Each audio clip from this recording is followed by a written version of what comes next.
दिल्ली में धमाका, तुर्की से इशारा।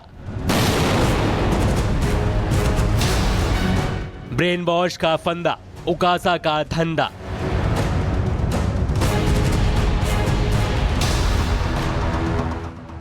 अंकारा में मीटिंग, उकासा की ब्रीफिंग। दिल्ली ब्लास्ट की जांच जैसे जैसे आगे बढ़ रही है, वैसे वैसे सनसनीखेज खुलासे हो रही हैं। अब लाल किले के पास हुए धमाके का तुर्की कनेक्शन सामने आया है। जांच एजेंसियों की माने तो तुर्की के अंकारा में बैठे अपने हैंडलर से उमर लगातार संपर्क में था। उमर के हैंडलर का कोड नेम उकासा हो सकता है। उकासा से उमर सेशन ऐप के जरिए लगातार संपर्क में था। मार्च 2022 में उमर और मुजम्मिल भारत से अंकारा गए थे। एजेंसियों को शक है कि इसी दौरान इनका ब्रेन वॉश किया गया।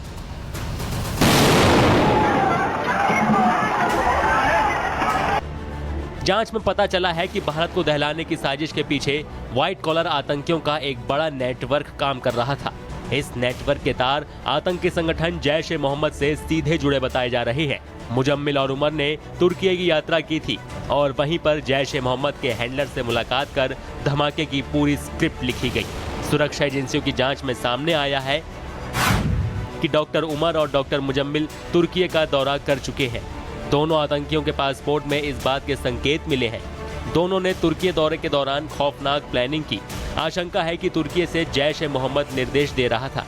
तुर्की से ही भारत को दहलाने के निर्देश मिले। धमाका कब और कहां करना है, इसकी जानकारी भी मिल रही थी। दोनों को यह बताया गया था कि टारगेट प्लान करके फैल जाए। पुलिस ये भी पता लगा रही है क्या दोनों किसी विदेशी के संपर्क में थे। इस बात का भी पता लगाया जा रहा है क्या इन्हें ट्रेनिंग भी मिली थी। दोनों आतंकी टेलीग्राम ग्रुप ज्वाइन करने के तुरंत बाद तुर्की चले गए थे।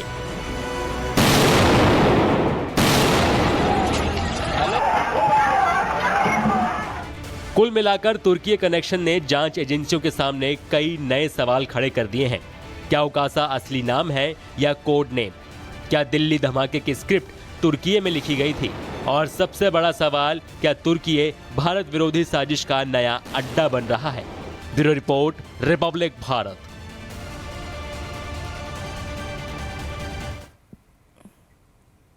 और कैसे ये मामला एजेंसियां सुलझा रही हैं, लेकिन कैसे कैसे आतंकियों का मकर जाल सामने आ रहा है, ये आपको बता देते हैं। क्योंकि सबसे पहले डॉक्टर आदिल की गिरफ्तारी हुई थी और उसके बाद से नेटवर्क बढ़ता चला गया।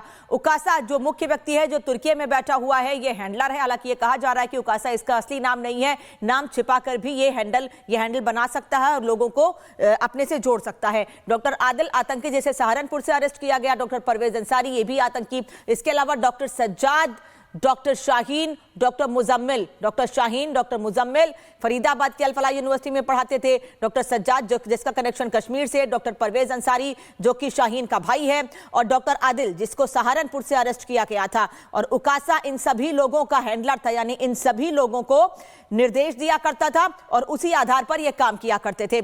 एक और बड़ी खबर इस बीच आपको बता दूं, जहां ब्लास्ट की साजिश रची गई वहां रिपब्लिक भारत पहुंच गया है। जहां ब्लास्ट की साजिश की गई वहां से तस्वीर आपको दिखाएंगे। अल फलाह यूनिवर्सिटी बिल्डिंग नंबर 17 से तस्वीर आपको दिखाएंगे। कमरा नंबर 13 में साजिश की गई थी और ये बिल्डिंग 17 जिसके कमरा नंबर 13 में बैठकर पूरी प्लानिंग की गई थी। हालांकि उस कमरे को पूरी तरह से अब सीज कर दिया गया है। उस कमरे के आसपास भी किसी को भी जाने की परमिशन नहीं है। अल फलाह यूनिवर्सिटी के भीतर भी केवल एजेंसियां या पुलिस की टीम ही मौजूद है इस वक्त। अल फलाह यूनिवर्सिटी से कोमल इस वक्त हमारे साथ जुड़ी हैं। कोमल, अभी सुरक्षा एजेंसियों या फिर पुलिस के अलावा कोई जा नहीं सकता, लेकिन ये उस बिल्डिंग की तस्वीर हम दिखा रहे हैं जहां कमरा नंबर 13 में पूरी प्लानिंग की गई थी। बिल्कुल, देखिए इसमें जांच का दायरा लगातार बढ़ता चला गया। अल फलाह यूनिवर्सिटी की बात करें, पूरी सुर्खियां उसने बटोरी है क्योंकि यहां से ही आतंकी साजिश को जो है प्लॉट पूरी तरह से रचा गया। लेकिन सबसे पहले ये एक्सक्लूसिव वीडियोस हम आपको दिखा रहे हैं। थोड़ा सा सीपीजी ने जूम कर दिखाइए। ये पूरे हॉस्टल का हिस्सा है, यानी एक तरफ खेत और दूसरी तरफ ये हॉस्टल। और वो जो सामने आपको बिल्डिंग नजर आ रही है ना अनामिका, ये वही बिल्डिंग है। बिल्डिंग नंबर ये 17 बताई जा रही है और इसी में रूम नंबर 13 जहां पे पूरी तरह से मुजम्मिल और उमर एक साथ रहते हैं और ये पूरी तरह से साजिश रचते करते हैं। यानी ये hostel premises building number 17 Republic Bharat पर हम एक्सक्लूसिव आपको दिखा रहे हैं। वो जो सामने सादे कलर की बिल्डिंग आपको नजर आ रही है, उसी बिल्डिंग में रूम नंबर 17 में मुजम्मिल और उमर रहते थे, जहां पे रह करके उन्होंने पूरी तरह से साजिश को अंजाम दिया। लेकिन देखिए, दिल्ली में तो ब्लास्ट हुआ, उनकी प्लानिंग जो थी वो बहुत, और देश के अलग अलग जगहों पर प्लानिंग और प्लॉटिंग कर रहे थे, धार्मिक संगठनों को जो है निशाना बनाने की कोशिश थी। एक और तस्वीर दिखाए तो ये देखिए, ये मस्जिद है, और जो सूत्रों से हमें जानकारी मिल रही है उसके अनुसार देखिए, जिस तरह से इमाम ने भी बताया था कि मुजम्मिल जो है वो 5 टाइम का नमाजी था, और ऐसे में उमर और मुजम्मिल जो है इस मस्जिद में भी आते थे। इस मस्जिद में देखिए, यहाँ पे नमाज भी पढ़ने आते थे, हॉस्टल से पीछे का ये रास्ता लेते थे। यानी एक तरफ रूम नंबर 17, बिल्डिंग नंबर 17 जहां से वो निकलते थे, और उसके बाद मस्जिद में भी आते थे, नमाज की अदायगी भी करने आते थे, 5 टाइम यहाँ पे आते थे। तो ऐसे में यहाँ पे अब जो लोग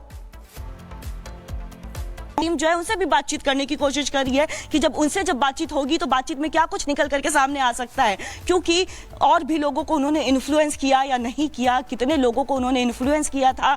मस्जिद में जब आते थे तो गांव के लोगों को या फिर गांव के जो छोटे बच्चे हैं, क्या उनसे उन्होंने क्या कुछ बातचीत की थी, क्या अपने अंडर लेने की बात थी। जैश ए मोहम्मद का जिस तरह से एक विंग जो है शाहीन और पूरी तरह से महिला विंग जो है वो खड़ा करना चाह रही थी, वही उमर मुजम्मिल जो है वो भी स्टूडेंट्स का और स्टाफ्स का ब्रेन वॉश करते थे। ये भी बात जो है जांच में निकल के सामने आई है।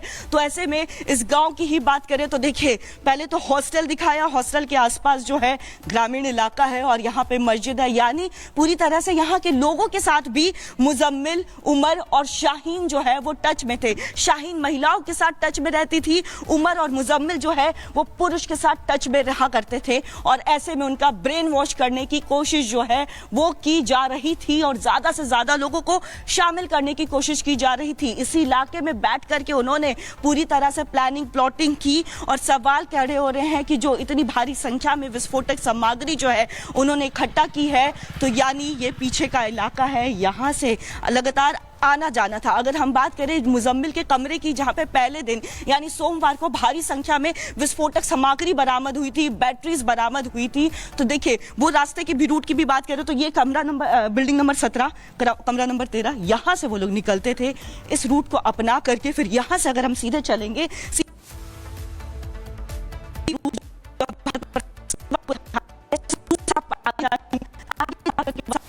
कोमल हम वापस लौटेंगे आपके पास, लेकिन हम इस वक्त अल-फलाह यूनिवर्सिटी और उसके बिल्डिंग नंबर 17 की तस्वीर साफ देख सकते हैं, और इसी बिल्डिंग के कमरा नंबर 13 में मुजम्मिल रहा करता था, और उसी कमरा नंबर 13 में दिल्ली को दहलाने की पूरी प्लानिंग की गई थी।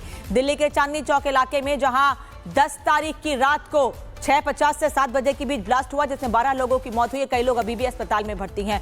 पुलिस अभी भी कमरा नंबर 13 से जुड़े हुए राज तलाश रही है। आतंकी डॉक्टर मुजम्मिल इसी कमरा नंबर 13 में रहा करता था, और उस कमरा नंबर 13 को पूरी तरह से सीज कर दिया गया है। कमरा नंबर 13 में बैठक करता था मुजम्मिल। धमाके की प्लानिंग इसी कमरे में बैठकर की गई थी। यही वो कमरा है जिसमें पूरी साजिश रची गई थी। शाहीन, उमर अक्सर यहीं पर मिला करते थे। साथ ही अल-फलाह यूनिवर्सिटी में कमरा नंबर 13 है, जहां हमने बिल्डिंग आपको दिखाई, बिल्डिंग नंबर 17 कमरा नंबर 13, जिसमें पूरी प्लानिंग की गई थी, और उसके बाद धीरे धीरे निकलकर अब एक एक तार जुड़ रहे हैं। हालांकि इस मामले में यह कहा जा रहा है कि इन सभी लोगों से, जिन लोगों को गिरफ्तार किया गया है, उन्हें गिरफ्तार किए जाने के बाद और भी कई लोगों के नाम सामने आ सकते हैं, उन्हें भी अरेस्ट किया जा सकता है।